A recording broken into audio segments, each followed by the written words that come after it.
Assalamualaikum warahmatullahi wabarakatuh. Perkenalkan, kami dari kelompok 1, anggotanya ada saya sendiri, Indri Afriani, dan juga rekan saya, Eva Adistia Putri.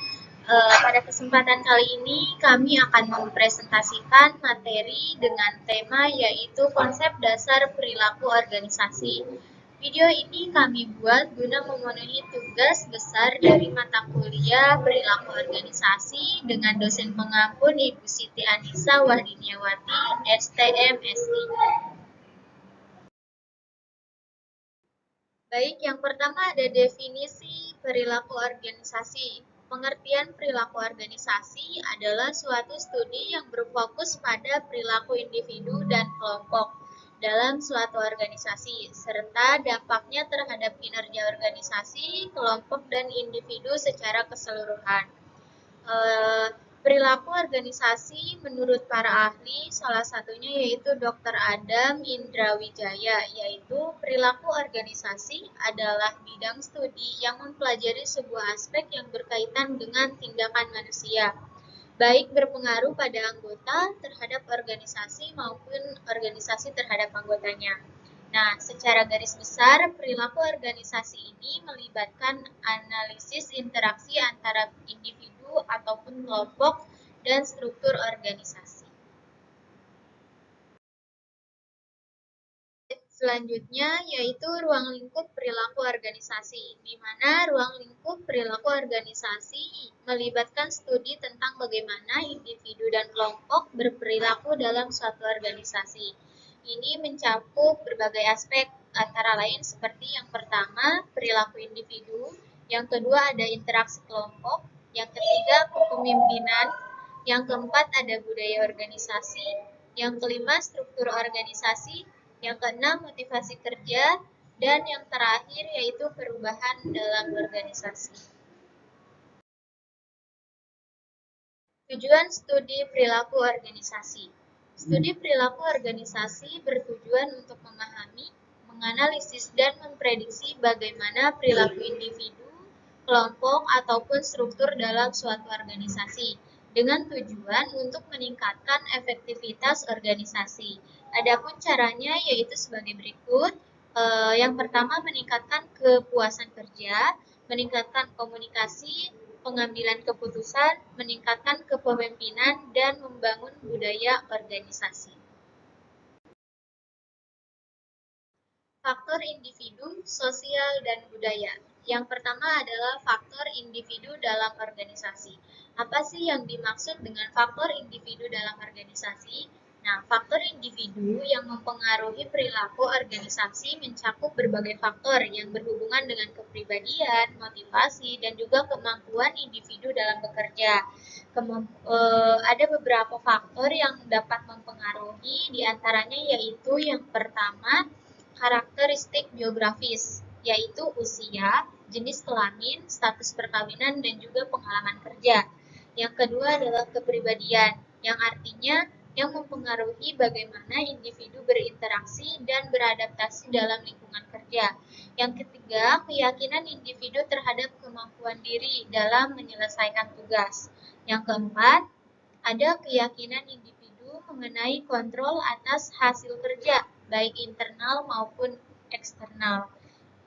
Selain itu, tingkatan penghargaan diri yang mempengaruhi ambisi dan motivasi kerja. Faktor sosial dan budaya.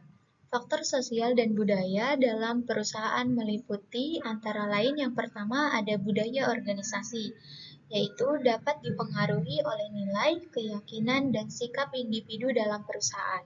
Yang kedua, kepemimpinan, artinya gaya manajemen dalam kepemimpinan yang diterapkan mempengaruhi budaya kerja.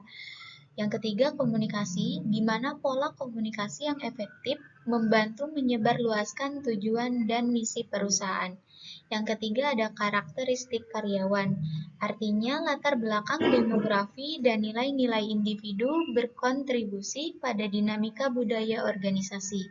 Dan yang terakhir, adaptasi sosial, di mana kemampuan beradaptasi dengan lingkungan sosial yang berubah juga penting untuk keberhasilan perusahaan. Selanjutnya ada struktur organisasi. Nah, yang dimaksud dengan struktur organisasi adalah kerangka yang mengatur pembagian tugas, tanggung jawab, dan wewenang dalam suatu organisasi.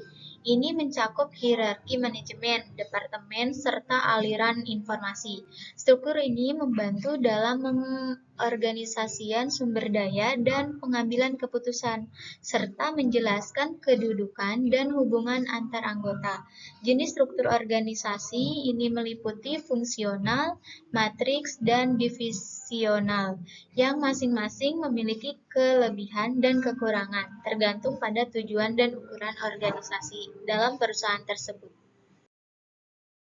Berikutnya ada teori motivasi. Teori motivasi menjelaskan faktor-faktor yang mendorong individu untuk berperilaku dan mencapai tujuan. Salah satu teori yang terkenal adalah teori hierarki kebutuhan Maslow yang mengidentifikasi 5 tingkat kebutuhan, yaitu fisiologis, rasa aman, sosial, penghargaan, dan aktualisasi diri. Setiap tingkat harus dipenuhi sebelum individu dapat beralih ke tingkat berikutnya. Teori Maxwell menekankan kebutuhan akan prestasi, afiliasi, dan kekuasaan sebagai pendorong motivasi. Teori-teori ini membantu memahami bagaimana motivasi dapat dibangun dalam konteks sosial dan pekerjaan. Berikutnya ada teori kepemimpinan, yaitu ada teori transaksional, yaitu fokus pada hubungan saling menguntungkan antara pemimpin dan pengikut, menggunakan penghargaan dan hukuman untuk memotivasi. Yang kedua ada teori transformasional, yaitu menekankan inspirasi dan pengembangan anggota tim untuk mencapai tujuan yang lebih tinggi. Yang ketiga ada teori kontingensi, yaitu menyatakan bahwa efektivitas kepemimpinan tergantung pada situasi tertentu. Keempat, ada teori situasional, yaitu mengharuskan pemimpin menyesuaikan gaya mereka berdasarkan keadaan dan kebutuhan tim. Yang kelima, yaitu ada teori sifat, menganggap bahwa pemimpin memiliki karakteristik bawaan yang membuat mereka efektif. Ini ada perilaku individu dalam organisasi. Perilaku individu dalam organisasi mencakup interaksi antara karakteristik individu dan lingkungan organisasi yang mempengaruhi kinerja dan dinamika tim. Faktor-faktor seperti motivasi, kepribadian, dan persepsi memainkan peran penting dalam menentukan bagaimana individu beradaptasi dan berkontribusi. Selain itu, nilai-nilai dan norma yang dipegang individu dapat membentuk budaya organisasi. Berikutnya di sini ada studi kasus konflik di PT AFI atau Es Krim Ice dan perubahan pendekatan resolusi konflik. PT AFI atau Es Krim Ice adalah perusahaan yang bergerak di industri makanan beku khususnya es krim yang telah berkembang pesat dalam beberapa tahun terakhir. Pada awalnya, perusahaan menghadapi masalah terkait ketegangan antara tim di berbagai departemen, terutama antara tim produksi dan tim pemasaran. Manajemen perusahaan awalnya cenderung menghindari konflik dan perusahaan untuk menjaga situasi tetap damai dengan cara tidak terlalu menanggapi ketegangan yang muncul di antara karyawan. Namun, seiringnya berjalannya waktu, manajemen menyadari bahwa pendekatan ini berdampak negatif terhadap motivasi karyawan dan produktivitas keseluruhan. Terakhir ada kesimpulan, perilaku individu dalam organisasi menunjukkan bahwa interaksi antara karakteristik individu dan lingkungan organisasi sangat mempengaruhi kinerja dan dinamika tim. Faktor-faktor seperti motivasi, kepribadian, persepsi, serta nilai dan norma individu berperan penting dalam membentuk perilaku.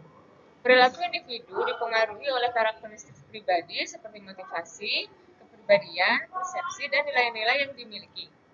Perilaku karyawan dipengaruhi oleh interaksi antara mereka dan tempat kerja mereka, serta norma dan prinsip organisasi. Dukungan sosial, komunikasi terbuka, dan kerjasama dapat meningkatkan budaya organisasi. Ini meningkatkan kinerja individu dalam tim, meningkatkan kebahagiaan karyawan, dan mengurangi turnover. Untuk meningkatkan produktivitas dan keberhasilan organisasi secara keseluruhan, Penting untuk memahami komponen yang mempengaruhi perilaku individu di tempat kerja. Sekian presentasi dari kelompok kami, kurang lebihnya mohon maaf. Wassalamualaikum warahmatullahi wabarakatuh. Audio Jungle.